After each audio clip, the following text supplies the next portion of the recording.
আসসালামু আলাইকুম।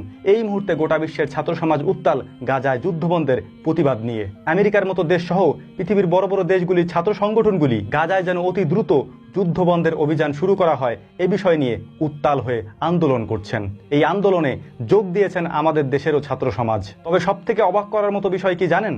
সবথেকে অবাক করার মতো বিষয় হচ্ছে আরব বিশ্বে এ বিষয়ে বিধিনিষেধ জারি করেছে তাদের ছাত্র সমাজের উপরে, ছাত্রদের উপরে। যদি কোনো ব্যক্তি, যদি কোনো স্টুডেন্ট, কোনো ছাত্র যদি এই আন্দোলনে শরিক হয়, কোনো ধরনের পোস্টও যদি তারা করে, তাহলে তাদের বিরুদ্ধে আইনগত ব্যবস্থা নিবে সৌদি সরকার সহ আরব বিশ্বের দেশগুলি। বিশেষ করে সবথেকে বেশি কঠোরতা জারি করেছে সৌদি আরব। গাজায় যে যুদ্ধ চলছে এটা কোনো ধর্মীয় যুদ্ধ নয়। আমি যদি ধর্মের বাইরে থেকে আপনাদেরকে বলার চেষ্টা করি তাহলে স্পষ্টতই আমি আপনাদেরকে বলতে পারবো এটা একটা মানবিক আন্দোলন। এই নিউজগুলি আপনাদের সামনে আসার পরে আপনারা হা হুতাশ শুরু করেন। সৌদি আরব একটা ইসলামিক কান্ট্রি, তারা এরকমটা করতেই পারে না। তারা কেন করবে এরকমটা? একটা কথা মনে রাখবেন, মুহাম্মদ সাল্লাল্লাহু আলাইহি ওয়াসাল্লামের জন্ম সৌদি আরবে এমনি এমনি হয় নাই। আল্লাহ রাসূল সাল্লাল্লাহু আলাইহি সাল্লামকে এখানে এমনিই পাঠানো হয় নাই। নবী করিম সাল্লাল্লাহু আলাইহি সাল্লাম এখানে এসেছিলেন কারণ এখানকার মানুষ কিরকম এটা আপনি এখন বুঝতে পারছেন।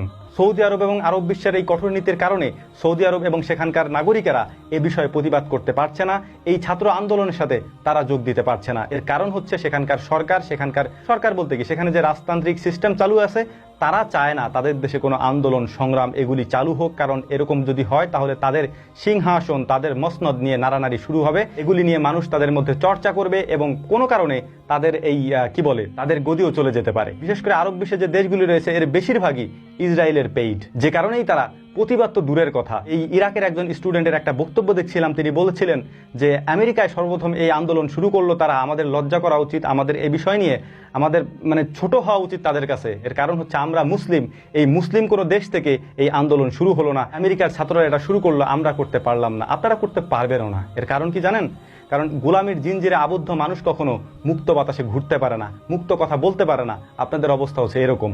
ওই যে তেল বিক্রি করে খাইতেছেন না, আল্লাহ রাসূল সাল্লাল্লাহু আলাইহি সাল্লামের ভবিষ্যৎবাণী ছিল কিয়ামতের আলামত যেগুলি আল্লাহ রাসূল সাল্লাল্লাহু আলাইহি সাল্লাম বলে গিয়েছেন, তাদের মধ্যে অন্যতম ছিল যে এই আরবের বেদুইনরা যারা 100 বছর আগে উট চড়াইতো, তারা কোটি কোটি টাকা দিয়ে বিশাল বিশাল ইমারত তৈরি করবে। এই যে দেখেন সেগুলি করছে তারা এখন।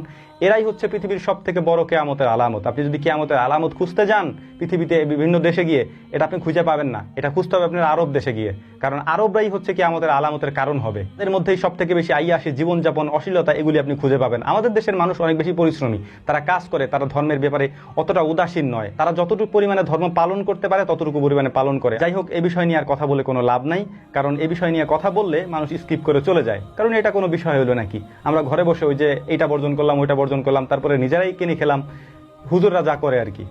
আচ্ছা, যাই হোক, তো আপনাদের উদ্দেশ্যে একটা কথাই বলবো, এই ধরনের ভিডিওগুলি রিচ কম আসে, যে কারণে আপনাদের উদ্দেশ্যে আমি কখনো বলি না, যখন প্রয়োজন হয় তখনই বলার চেষ্টা করি যে ভিডিওগুলি একটু শেয়ার করবেন, যাতে করে এই ভিডিওগুলি অন্য মানুষও জানতে পারে এবং এ সম্পর্কেও তারা যেন একটু বুঝতে পারে এবং ধারণা নিতে পারে। তো যাই হোক, আল্লাহ তাআলা এগুলি আমাদেরকে বোঝার তৌফিক দান করুন। ওয়া মা তাওফীকি ইল্লা বিল্লাহ। নাসরুম মিনাল্লাহি ফাতহুন কারীব। ওয়া আখিরু দাওয়ানা আনিল হামদুলিল্লাহি রাব্বিল আলামিন।